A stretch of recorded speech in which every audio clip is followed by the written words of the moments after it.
ഈശോമിശിഹായ്ക്ക് സ്തുതിയായിരിക്കട്ടെ. 2 സാമുവേൽ 12-ാം അധ്യായം. നാഥാൻ ദാവീദിനെ കുറ്റപ്പെടുത്തുന്നു. കർത്താവ് നാഥാൻ പ്രവാചകനെ ദാവീദിന്റെ അടുക്കലേക്ക് അയച്ചു. അവൻ രാജാവിനോട് പറഞ്ഞു, ഒരു നഗരത്തിൽ 2 ആളുകളുണ്ടായിരുന്നു. ഒരുവൻ ധനവാനും അപരൻ ദരിദ്രനും. ധനവാന് വളരെയധികം ആടുമാടുകളുണ്ടായിരുന്നു. ദരിദ്രനോ താൻ വിലയ്ക്ക് വാങ്ങിയ ഒരു പെണ്ണാട്ടിൻകുട്ടിയല്ലാതെ മറ്റൊന്നും ഉണ്ടായിരുന്നില്ല. അവൻ അതിനെ വളർത്തി. അത് അവൻ്റെ കുട്ടികളോടൊപ്പം വളർന്നു. അവൻ്റെ ഭക്ഷണത്തിൽ നിന്ന് അത് തിന്നു, അവൻ്റെ പാനീയത്തിൽ നിന്ന് അത് കുടിച്ചു. അത് അവൻ്റെ മടിയിൽ ഉറങ്ങി. അത് അവന് മകളെപ്പോലെയായിരുന്നു. അങ്ങനെ ഇരിക്കെ ധനവാന്റെ ഭവനത്തിൽ ഒരു യാത്രക്കാരൻ വന്നു.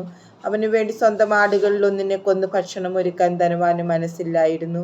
അവൻ ദരിദ്രൻ്റെ ആട്ടിൻകുട്ടിയെ പിടിച്ച് തൻ്റെ അതിഥിക്ക് ഭക്ഷണമൊരുക്കി. ഇത് കേട്ടപ്പോൾ ക്രുദ്ധനായി രാജാവ് പറഞ്ഞു, കർത്താവാണേ, ഇത് ചെയ്തവൻ മരിക്കണം. അവൻ നിർദ്ദയം ഇത് ചെയ്തതുകൊണ്ട് 4 മടങ്ങ് മടക്കി കൊടുക്കണം. നാഥാൻ പറഞ്ഞു, ആ മനുഷ്യൻ നീ തന്നെ. ഇസ്രായേലിന്റെ ദൈവമായ കർത്താവ് അരുളിച്ചെയ്യുന്നു, ഞാൻ നിന്നെ ഇസ്രായേലിന്റെ രാജാവായി അഭിഷേകം ചെയ്തു. സാവൂളിൽ നിന്ന് നിന്നെ രക്ഷിച്ചു. നിന്റെ യജമാനന്റെ ഭവനം നിനക്ക് നൽകി. അവന്റെ ഭാര്യമാരെയും നിനക്ക് തന്നു. നിന്നെ ഇസ്രായേലിന്റെയും യൂദായുടെയും രാജാവാക്കി. ഇതുകൊണ്ടും തൃപ്തിയായില്ലെങ്കിൽ ഇനിയും അധികം നൽകുമായിരുന്നു.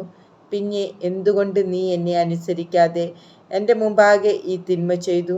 അമ്മോന്യരുടെ വാൾ കൊണ്ട് ഹിത്യനായ ഊറിയായെ നീ കൊല്ലിച്ചു.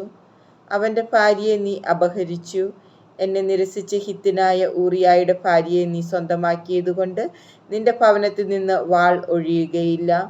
കർത്താവ് അരുളിച്ചെയ്യുന്നു, നിന്റെ സ്വന്തം ഭവനത്തിൽ നിന്ന് തന്നെ നിനക്ക് ഞാൻ ഉപദ്രവമുണ്ടാക്കും. നിന്റെ കൺമുമ്പിൽ വച്ച് ഞാൻ നിന്റെ ഭാര്യമാരെ അന്യനു കൊടുക്കും. പട്ടാപ്പകൽ അവൻ അവരോടൊത്ത് ശയിക്കും. നീ അത് രഹസ്യമായി ചെയ്തു. ഞാനിത് ഇസ്രായേലിന്റെ മുഴുവൻ മുമ്പിൽ വച്ച് പട്ടാപ്പകൽ ചെയ്യിക്കും. ദാവീദ് അനുതപിക്കുന്നു.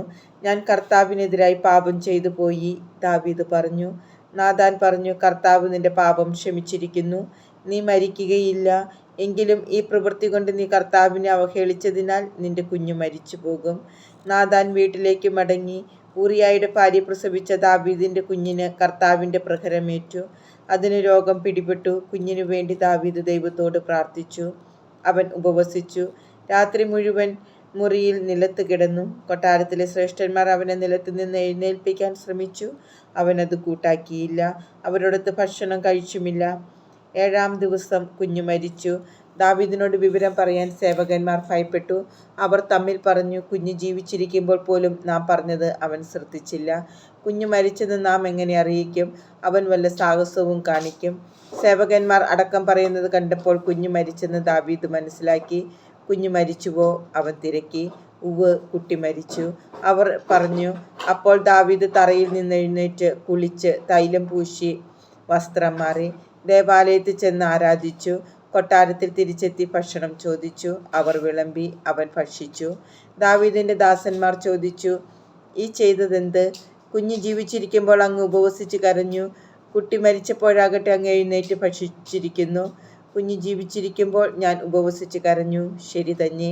കർത്താവ് കൃപ തോന്നി കുഞ്ഞിന്റെ ജീവൻ രക്ഷിച്ചെങ്കിലോ എന്ന് ഞാൻ കരുതി. എന്നാൽ ഇപ്പോൾ അവൻ മരിച്ചിരിക്കുന്നു. ഇനി ഞാൻ ഉപവസിക്കുന്നത് എന്തിന്? കുഞ്ഞിനെ എനിക്കും വീണ്ടും ജീവിപ്പിക്കാനാവുമോ? ഞാൻ അവൻ്റെ അടുക്കൽ ചെല്ലുകയല്ലാതെ അവൻ എൻ്റെ അടുക്കലേക്ക് വരികയില്ല. പിന്നെ ദാവീദ് തൻ്റെ ഭാര്യ ബത്ശബായെ ആശ്വസിപ്പിച്ചു. അവൻ അവളെ പ്രാപിച്ചു. അവൾ ഒരു മകനെ പ്രസവിച്ചു. ദാവീദ് അവന് സോളമൻ എന്ന് പേരിട്ടു. കർത്താവ് അവനെ സ്നേഹിച്ചു. നാഥാൻ കർത്താവിൻ്റെ നിർദ്ദേശമനുസരിച്ച് അവന് യദീദിയ എന്ന് പേരിട്ടു. യോവാബ് അമ്മോന്യരുടെ റബ്ബ ആക്രമിച്ച് രാജകീയ പട്ടണം പിടിച്ചെടുത്തു. അവൻ ദൂതന്മാരെ അയച്ച് ദാവീദിനോട് പറഞ്ഞു, ഞാൻ റബ്ബ ആക്രമിച്ച് അവിടുത്തെ ജലസംഭരണികൾ കൈവശപ്പെടുത്തിയിരിക്കുന്നു. ബാക്കി സൈന്യത്തെ നയിച്ച് നഗരം വളഞ്ഞ് നീ തന്നെ അത് പിടിച്ചടക്കുക. അല്ലെങ്കിൽ നഗരം ഞാൻ പിടിച്ചെടുക്കുകയും അത് എൻ്റെ പേരിൽ അറിയപ്പെടാൻ ഇടയാവുകയും ചെയ്യുമല്ലോ. അതുകൊണ്ട് ദാവീദ് സൈന്യത്തെ നയിച്ച് റബ്ബായിലെത്തി നഗരം പിടിച്ചടക്കി. അവൻ അവരുടെ രാജാവിൻ്റെ കിരീടം തലയിൽ നിന്നെടുത്തു. 1 താലന്ത് സ്വർണം കൊണ്ടുള്ളതായിരുന്നു അത്. ഒരു രത്നവും അതിൽ പതിച്ചിരുന്നു. ദാവീദ് ആ കിരീടം അണിഞ്ഞു. അവൻ പട്ടണത്തിൽ നിന്ന് ധാരാളം വസ്തുക്കളും കൊണ്ടുപോന്നു. നഗരവാസികളെയും അവൻ കൊണ്ടുവന്നു. അറക്കവാൾ, മൺവെട്ടി, കോടാലി എന്നിവ കൊണ്ട് പണിയെടുപ്പിച്ചു. ഇഷ്ടികച്ചൂളയിലും അവരെ ജോലിക്കാക്കി. മറ്റ് അമ്മോന്യ നഗരങ്ങളോടും ദാവീദ് ഇങ്ങനെ ചെയ്തു. അതിനുശേഷം ദാവീദും ആളുകളും ജെറുസലേമിലേക്ക് മടങ്ങിപ്പോന്നു.